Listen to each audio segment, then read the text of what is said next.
ఏమైందండి? కాలుకి ఏమైంది? అసలు గ్రీవెన్స్‌కి వచ్చారు. ఏంటి పరిస్థితి? నేను ఇట్లాగా మిర్చి యార్డ్‌లో పనికెళ్తుంటే ఏసీకి మాకు బొలెరో వచ్చి కొద్దిగా యాక్సిడెంట్ అయింది 2 కాళ్ళు గాని చేతికి.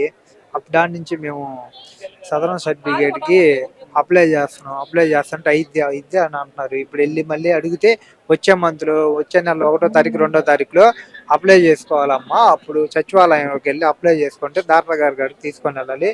అప్పుడు వాళ్ళు మీకు సైన్ పెడితే ఇంక అప్పుడు ఇంత పర్సెంట్ అని రాస్తారు. అప్పుడు అట్లాగ వచ్చిద్ది అని చెప్పని అని అన్నారు. అంటే ఇప్పుడు మీరు ఇంట్లో మీరొక్కలేనా సంపాదించేది? ఇంట్లో అక్కడనే తమ్ముడికి మ్యారేజ్ అయిపోయి వెళ్ళిపోయి తమ్ముడు పట్టించుకోరు. అమ్మకి కూడా కాళ్ళు లేదు ఆడ వరకు. ఇంకా నాన్న ఏమో చిన్నప్పుడు వెళ్ళిపోయి అమ్మ నేనే. అమ్మకి కూడా కాళ్ళు లేదు ఇంకా. ఇంకా నేను అమ్మమ్మ కాడ ఉంటాను. అమ్మమ్మ కాడ అమ్మ నేను ఉంటాము.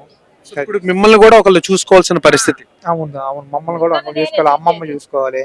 అమ్మ మీకు పిన్ని. అది ఇంకా ఎటువంటి సంపాదన అయితే లేదు ప్రస్తుతం. ఇప్పుడు ఏం లేదు ఇంకా 2 కాళ్ళను చెయ్యి కూడా ఇరిగిపోయింది. చెయ్యి కూడా ఇరిగిపోయింది. లెఫ్ట్ చెయ్యి కూడా ఇరిగిపోయింది. ఇది కూడా ఆపరేషన్ చేశారు. Okay, okay. ఇది కూడా ప్లేట్ వేశారు. ఇది కూడా ఈ కాలు సెట్ అయిపోయింది. ఈ చెయ్యి ఈ కాలు మోకాలు అనేది వంగదు ఇంకా. అంటే భవిష్యత్తులో నడిచే అవకాశం ఉందా? ఇంకెట్లాగే నడవటం ఇంకా. ఇంకా అయితే ఏ పని చేయలేరు మీరు. పని అయితే ఇంకెట్టి పనులు ఏం చేయలేను. ఏం చదువుకున్నారండి? నేను 9th క్లాస్ వరకు చదివి 9th క్లాస్ వరకు. ఓకే, చదువు ఎక్కువ లేదు. ఇప్పుడు ఏ పని చేయలేరు. మిమ్మల్ని ఒక పర్సన్ చూసుకోవాలి.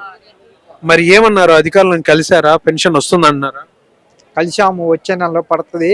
1 తారీఖు 2 తారీఖు పడంగానే మీకు మేము అక్కడికి వెళ్ళి సచివాలయంలో అప్లై చేసుకొని అది తీసుకొని హాస్పిటల్కి వెళ్ళి డాక్టర్కి చూపించేసి ఆయన ఇంత పర్సెంట్ అక్కడ రాస్తారు అని చెప్పి అని అంటున్నారు.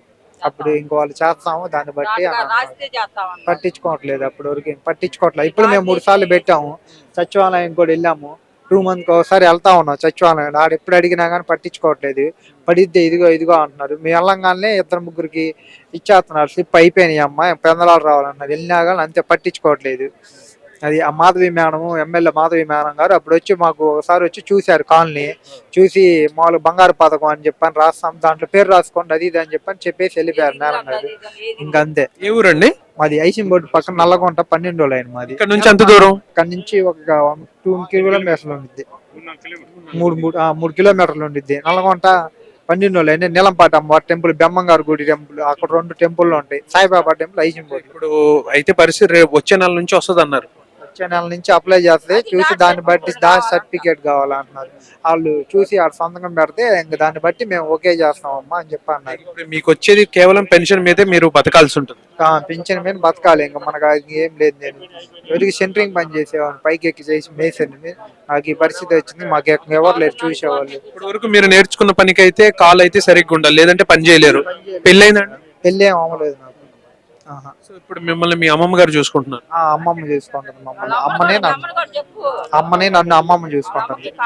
అది ఎంత మీ అమ్మమ్మ గారి వయసు ఎంత? అమ్మమ్మ గారు 60 సంవత్సరాలు.